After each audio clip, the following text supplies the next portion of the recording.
so guys, welcome to another interview. Today we're going to be speaking to Kim. Hi, Kim. Hi, how's it going, guys?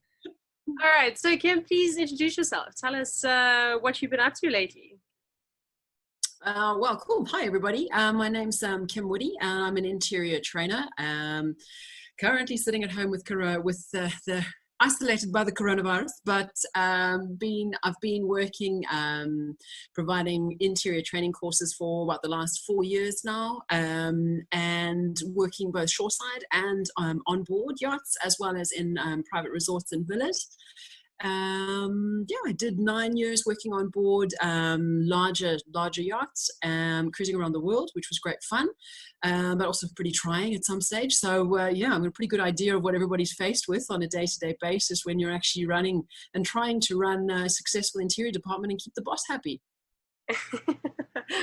That's awesome. Okay, so what everybody wants to know is how you got into yachting. What was the thing that made you decide to join, and what were you doing just before, as you were about to make the decision? Well, I trained as an English teacher, and I was working in Cape Town and then moved to London. And we had a really good family friend who left London and went to join a charter boat in St. Martin in the Caribbean.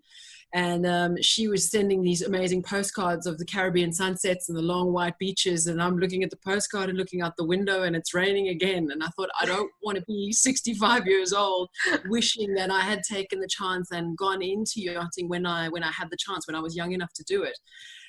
So I didn't have much hospitality background at all. So I ended up having to get a second job and get a little bit of experience. Came down to the south of France in, I think it was May or April, quite a long time ago, don't judge me, about 14 years ago. And I had a really good family friend as well who was on this side, who in on team, who actually helped me a lot. She gave me a lot of guidance, helped me with my CV, etc. And then the long process began. It took me ages to find my first job. When I look at my CV photograph now, I wouldn't have hired me. So definitely, it is a game changer. It is a massive game changer. It took me about 5 weeks, and then I got my first position.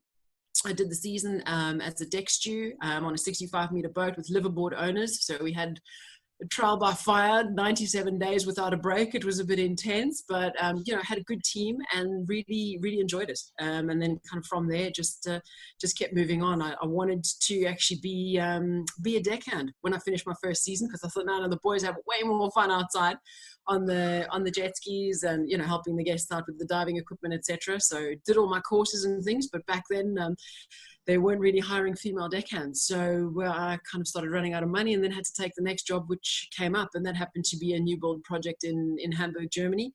And I was hired by the chief stew. She was amazing. She taught me everything that I know, and really took me under a wing, guided me, and ended up in about 3 years working for that family. Took over when she left as well. And the rest is history, really. Oh, wow. That's awesome. That's really cool. So tell me, as far as what it was like when you joined the yachting industry and what it's like now, what are some of the bigger changes that you've noticed? As far as like expectations, courses, all of that. There are some pretty big changes, to be honest. We didn't really have training. There were mandatory courses for the deck department, for the engineering guys, but I think for the interior, we really didn't have much at all. I think I remember having a 1-day silver service course where we were pretty much sitting down the entire day. We didn't actually really do anything. So I think, in terms of where we are nowadays with the training that's available, I wish that these courses had been available when I'd started.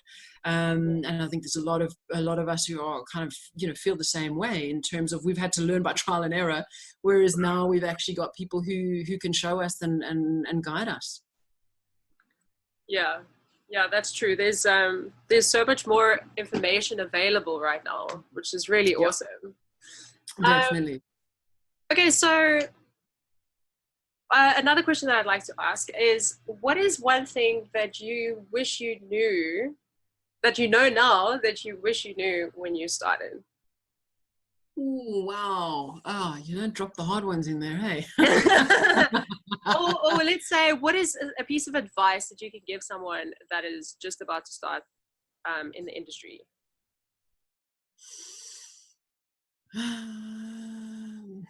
Do your research. Know what you're getting into.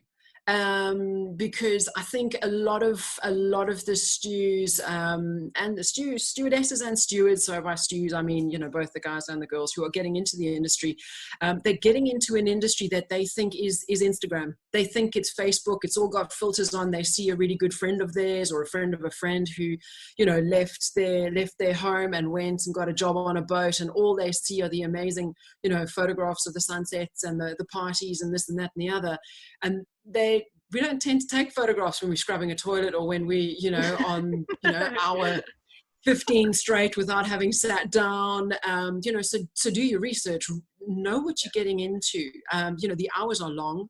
You might end up with, you know, with seniors or, you know, chief stew or other people in your team who you don't get on with. You know, it's not always as straightforward. You may end up with a great team and you may end up learning a lot, but sometimes, you know, the situation isn't great, but that's actually the time when we tend to learn, you know, to learn the most. So be realistic about it as well. I think, you know, give yourself a time frame.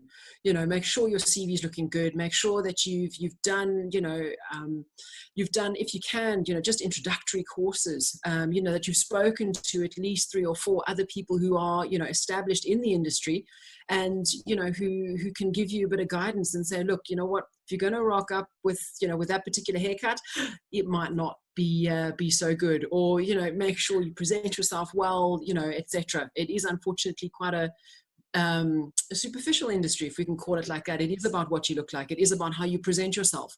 And you know, sometimes I think a lot of the younger people coming into the industry, I'm going to sound like a real old lady when I say this now, but you know, they kind of come in and they think it's all going to be super easy and I'm going to rule the world from my yoga mat, but it doesn't work like that in yachting. You know, and there are some hard days, you know, and there's going to be some challenges, but if you can stick it out, it is an incredible industry. And it gives us so much. You know, it's an opportunity to learn that I think no other industry in the world creates for us, because we are put into confined spaces, high pressure situations with demanding owners and other crew members, and we're expected to perform at 110% every minute of every day. And that is a challenge. You know, so you've got to be realistic. It's going to be hard work, but the rewards are immense. And the way that you can grow as a person as well is incredible. It really is a way that you can set yourself up for, you know, for the rest of your life to carry on and pursue other dreams afterwards, if staying in yachting is not what you want to do full time. Yeah, that's awesome. Yeah, it's so true. Like there's not only does it build growth financially, but on a personality level, you learn to become a little bit more emotionally intelligent, being surrounded by other people and all that sort of stuff. Absolutely. And you learn to be a lot more considerate, and a lot more aware, because I think you're exposed to so many things that in your normal day-to-day life, if you stayed in your hometown, you would never be exposed to. You know, and it can be challenging. Sometimes there's moral decisions you've got to make. Sometimes, you know, there's all sorts of, should I, shouldn't I? You know, and that's the stuff where, you know, characters are built, and that's where you know, where grit and integrity and things are really shaped and tested, and it's important stuff. Yeah, that's true. Awesome. Well, that's it. That's all the questions I have for you, Kim. Thank you so much for joining me. You're very welcome. And I guess stay safe during your quarantine time. Absolutely. Thanks so much, Chandra. Hopefully we'll catch up soon. Cool. Cheers.